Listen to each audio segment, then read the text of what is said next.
Richard Chapman is a very modern type of car man. He loves cars, but he's also obsessed with all things tech. Oh, it's epic.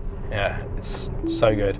It's one of the reasons he was such an early adopter of electric vehicles, or EVs. At his home in the Perth suburb of South Fremantle, he uses solar power to charge the car for a pittance. Ideally, he'd also like to use the energy stored in his car's battery to power his house when the sun goes down.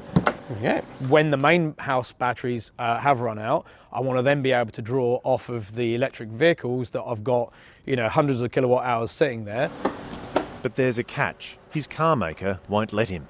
Tesla are very reluctant to have you do that, at least on the cars that they currently sell in Australia. At issue is a little-known technology that some say has big potential. It's called a few things, including vehicle-to-grid and bidirectional charging, and involves not only charging EVs so they can be driven around, but discharging them as well to power appliances, help run a household, or even sell power to the grid. The big golden pot at the end of the rainbow of vehicle-to-grid is that if we have a couple of million cars that are able to export to the grid at peak time, will mean that we can do things like close down coal-fired power stations. We're in the cheap power 9 a.m. to 3 p.m. window. The federal government backs the technology and is calling on car makers to get on board. While I certainly encourage car manufacturers to get with the program, consumers will want this, and I think consumers will march with their feet.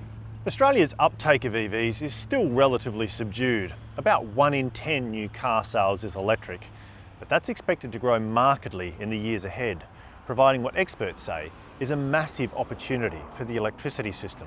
From there, we need the homeowner to be rewarded for vehicle-to-grid. They're not going to support the grid just because it's a nice thing to do.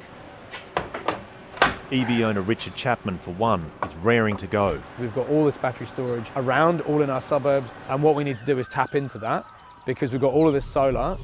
An EV revolution at risk of being stalled. Daniel Mercer, ABC News.